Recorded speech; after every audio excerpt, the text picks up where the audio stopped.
Hi, my name's Will.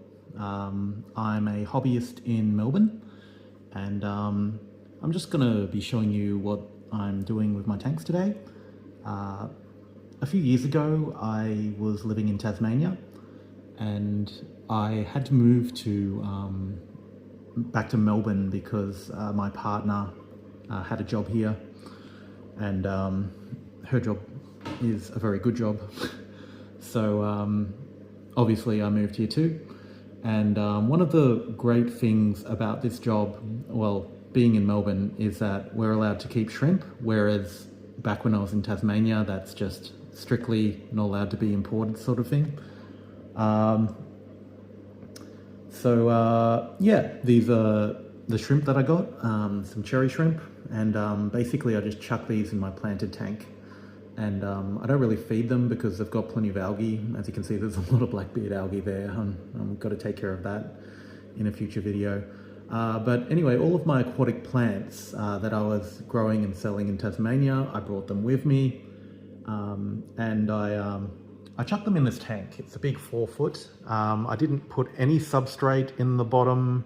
I just basically chucked them in and forgot about them. And yeah, it's worked out pretty well.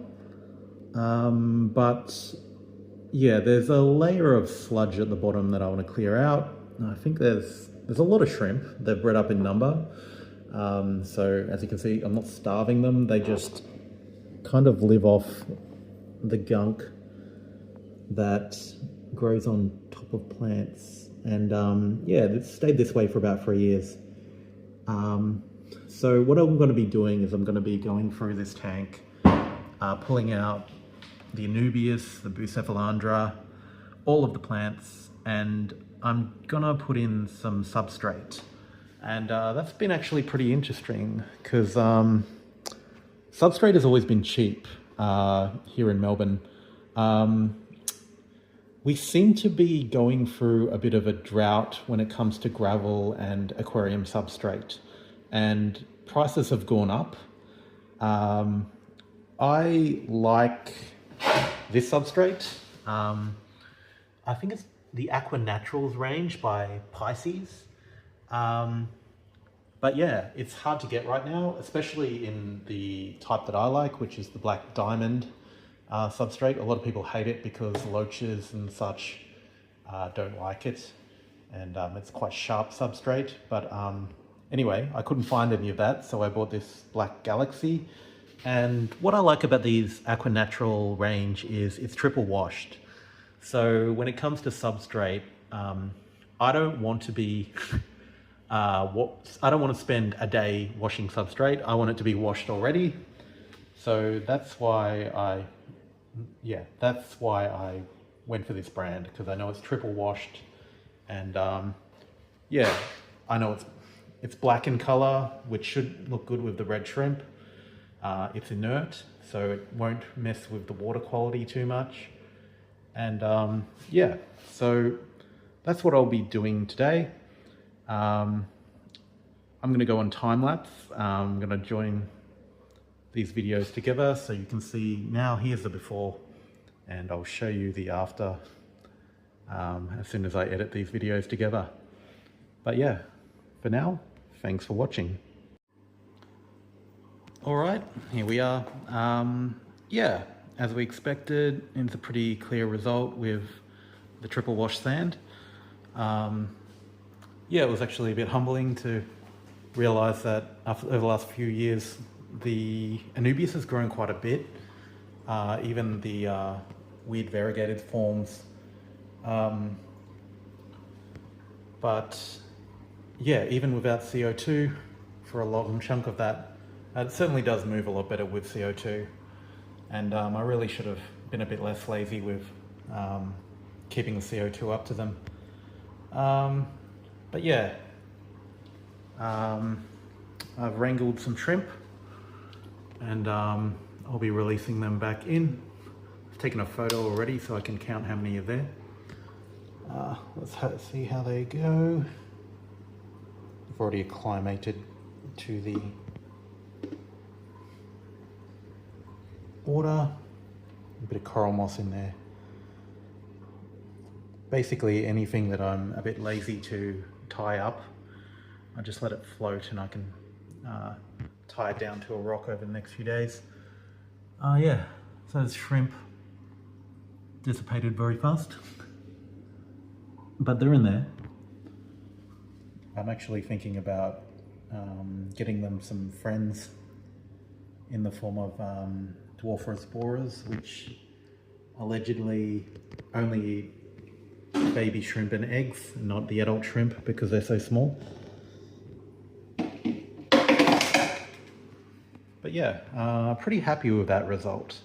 The sand allowed me to pile it high at the back, and that is really useful because it displays the plants a lot better. I don't have a lot of room to work with. A lot of aquarists say that you shouldn't have anything closer than 6 inches to the front of the tank. But if I did that, that's about half the tank. This is a skinny 4 foot. I think it's about 14 inches deep. But yeah, by piling it high at the back, definitely shows the plants off a bit better. Obviously it's not looking at its best right now, but I'm pleased with the layout. I wanted to give a lot of space for everything to grow now that it's on CO2 again. Yeah, I have more plants, excess plants again. But that's all good. I really like the Anubias Gold in the center, and the Anubias Jade is one of my favorites.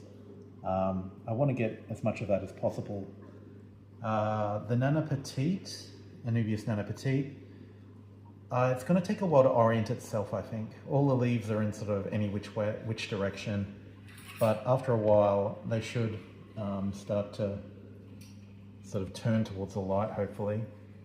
And yeah, just look a lot thicker and better. So we got our Anubias Nana Petite, Anubias Jade, and then at the back we got the golden form, small leaf form of Anubias. They're all Anubias batari. And then we have the gold form, which has grown really well for me, although I do need to get rid of the blackbeard algae off it, but that's not a big deal. I actually got this Anubias from PetSmart, Pet Barn, and I noticed this plant has variegation on it, and I just thought, and it was on special too, so I'm like, yeah, that's too cheap to be selling for $10, so that's why I bought that one. But yeah, that was a good find. But then we have our booths, various types. These are all just survivors. I've lost a lot of booths. They do melt, and yeah, you get to see their characteristics come out when they start growing again. And yeah, I'm really happy with booths actually, but I would say, if you're a beginner and you don't want a heartbreak and you don't want your $200 plant to die, I would say don't buy booths. I would say spend that on something a bit more reliable like Anubias, or a fancy type of Anubias. And yeah, as long as you don't crowd the Anubias, give it plenty of space, plenty of water movement, it'll do well for you. And at the front here we have our balls of subwasatang. I thought I'd put them in the CO2 tank because that will force their growth a bit. I don't have the patience to grow it low tech. It might stay in here a month and then I won't be able to see the mesh anymore, and then I can move them to the other tank and I won't care how slow it grows. But until it's grown through that mesh, yeah, I'm gonna make it grow as fast as possible. And yeah, I've got CO2 at their disposal, so why not?